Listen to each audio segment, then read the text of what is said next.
Good day, everyone. I'm Travis Leamons, and you are watching City Pulse, a program to highlight the mayor's office and city departments. Coming up on the program, the Houston Public Library opens a new Family Place Libraries wing, and one of our summer interns chats with Keith Jackson on what it's like to work in government television with HTV. But we begin the show on a somber note. The July 4th flood in Central Texas was an unprecedented weather disaster. While the city of Houston was Houston strong after Hurricane Harvey in 2017, Mayor John Whitmire asked the public to stand with Kerr County and the victims. I actually thought about not having council today and tomorrow to make a statement that we needed a day of reflection, a day of mourning,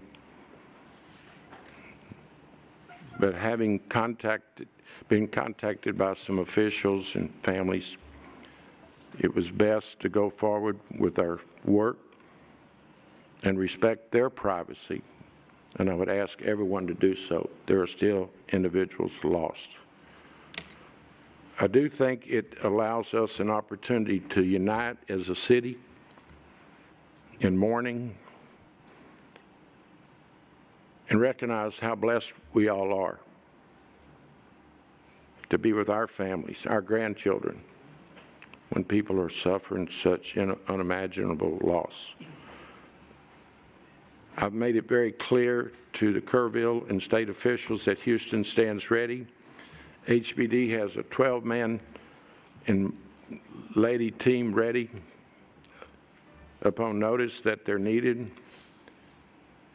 They're on standby. Houston Fire has sent 10 trained members or tactical trained with a truck, and 6 are trained in swift water search and rescue recovery. So we're all in this together. But it's really a struggle. You can't get it off your mind. I know what everyone's thinking. So let's have a moment of silence. I do think, as we listen to our Houstonian guests today, it's always good to keep things in perspective,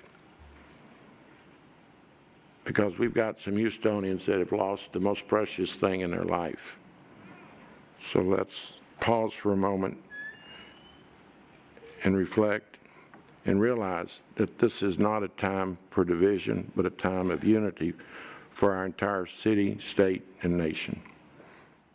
Our partners with Houston Parks and Recreation have kicked off summer in splish-splash fashion as families enjoy pools like this one at T.C. Jester Park. Hello again, this is Matt Musil. We've come to the pool at T.C. Jester Park. This T.C. Jester pool is just one of 20 that are open this weekend around the city. And this is a milestone weekend for Houston Parks and Rec. It marks the first time that this many pools have been open on a weekend since before COVID. It is amazing to know how far we've come. And this was accomplished despite the ongoing nationwide lifeguard shortage. Today is an amazing day for Houston Parks and Rec, and all I can say, it's time to get in the water.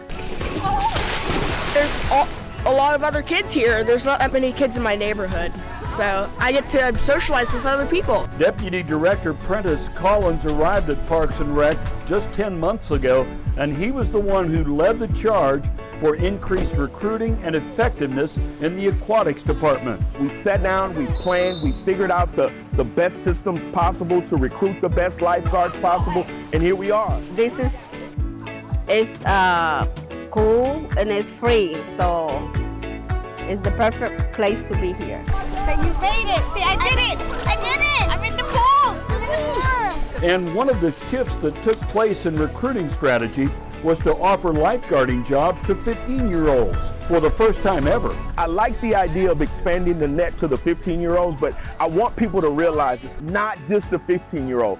It's their family member. It's their big brother or sister taking them back and forth to work, teaching them responsibility. And what better place to do it at the city of Houston, Parks and Rec Department. This weekend, it's 20 pools. but Collins is targeting the date June the 10th to have all 36 functioning pools open for Houston families to enjoy. This year, we're not on a rotation. You don't have to sit back and wonder, oh, Tuesday, Thursday, is my pool open? No, your pool is open Tuesday through Sunday. And again, let's go jump in the water. 2025 promises to be a great summer for safe swimming. And it's just one more reason why we like to say, Houston Parks and Rec, where you belong. When City Pulse returns, Councilmember Tiffany Thomas paints City Hall red with the help of the Delta Sigma Theta sorority. See you soon. Sam Houston Park is picturesque with waddling ducks and 9 frozen-in-time historic buildings. Hey Houston, preparation leads to celebration. Prepare for your next flight by securing hassle-free parking. Reserve and guarantee valet parking at flytohouston.com/parking. Travel smarter, park smarter. St. Arnold, Texas's oldest craft brewery, shipped their first keg of beer in 1994. Shake up your everyday and come explore downtown. From new art installations to family fun, sweat sessions, and movie nights, we're keeping Houston inspired and entertained. Join us. We are downtown. The Kennedy Bakery building is said to be one of the oldest haunts in Houston. Welcome back. Recently, Councilmember Tiffany Thomas welcomed Houston area members of the Delta Sigma Theta sorority to celebrate not just its strong sisterhood, but recognize the social action ongoing in local government.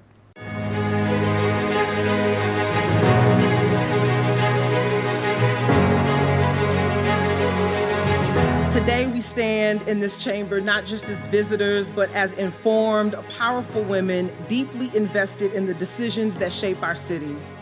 We're not here for the photo ops. We're here for the work. We are being seen in our city government because we know it starts at city government. It includes our school boards, and we have to have a presence. We're definitely built on sisterhood, scholarship, service, and social action, and so it brings it all together for all of us. And today, a sea of Deltas showed up at City Hall to participate in the budget process.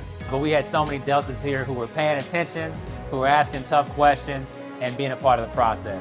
So we need to understand the process so we make sure our voices are heard, our communities are adequately served. We have resources across the globe, and we pull resources together to understand what areas we need to focus on for social action and advocacy within our communities.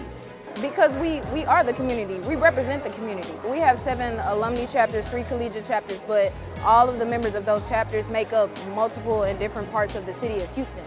Delta is not just about marching, we move policy. We do not just serve, we shift systems.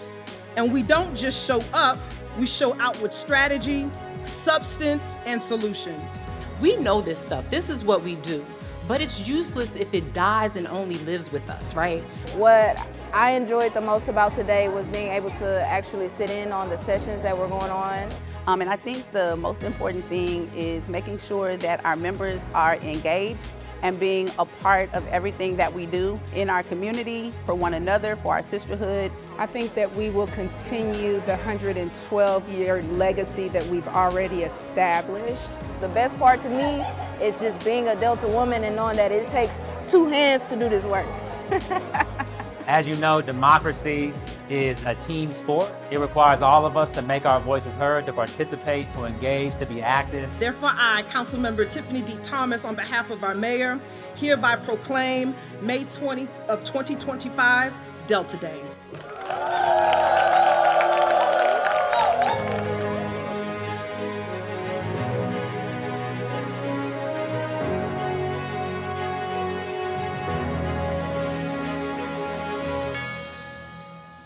Houston's Shannon Walker Library is now home to the George and Barbara Bush Family Place. Spectrum Fusion was there for the ribbon cutting and shows us why this place is a great resource for childhood development.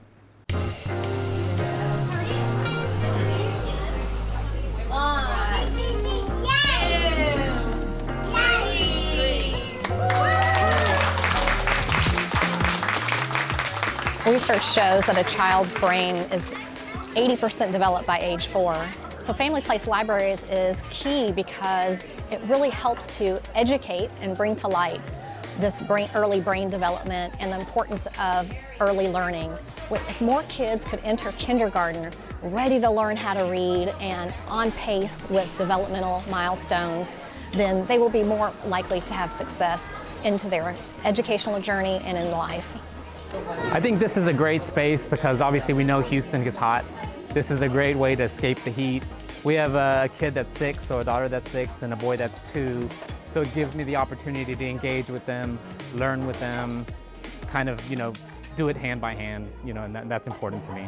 Family Place Library will help transform communities in that lots of families who don't have access to the resource professionals that we're able to bring in and the experiences that we have on our library space floors, they will be available for free of charge, giving families the opportunity to learn along with their children the things that their children need to know as they grow and develop into adults and prepare for school.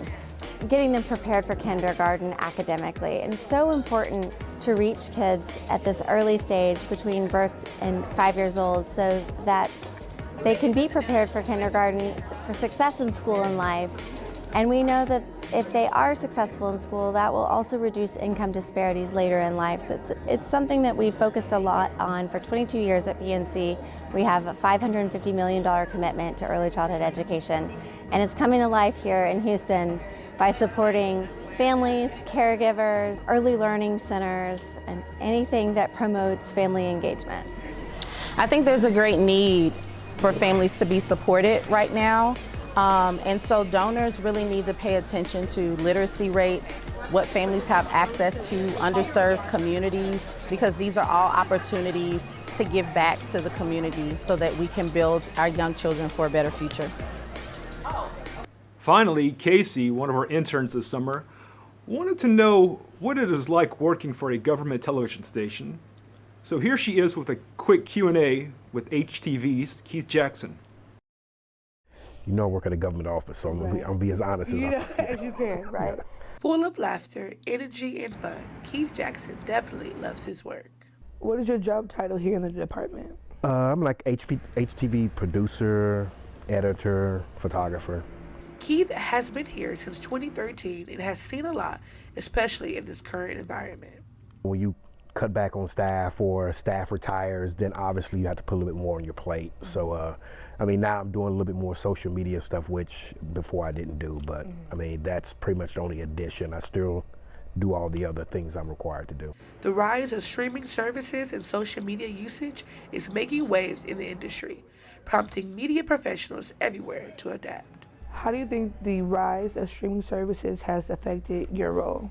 Because people are doing more streaming services, you really don't get the revenue that we were getting before from, like, say, Comcast, AT&T and all that, because people are doing Roku and all that kind of stuff. So it has affected us as far as the amount of money we get from being a PEG channel. Before wrapping up, what would this experienced media professional tell the next generation hoping to break into TV? I think an internship is critical because I think it gets you in there, you get to see kind of how things operate and see if that's actually something you want to do. For HTV City Pulse, I'm Kaci Rowe. Well, we did it.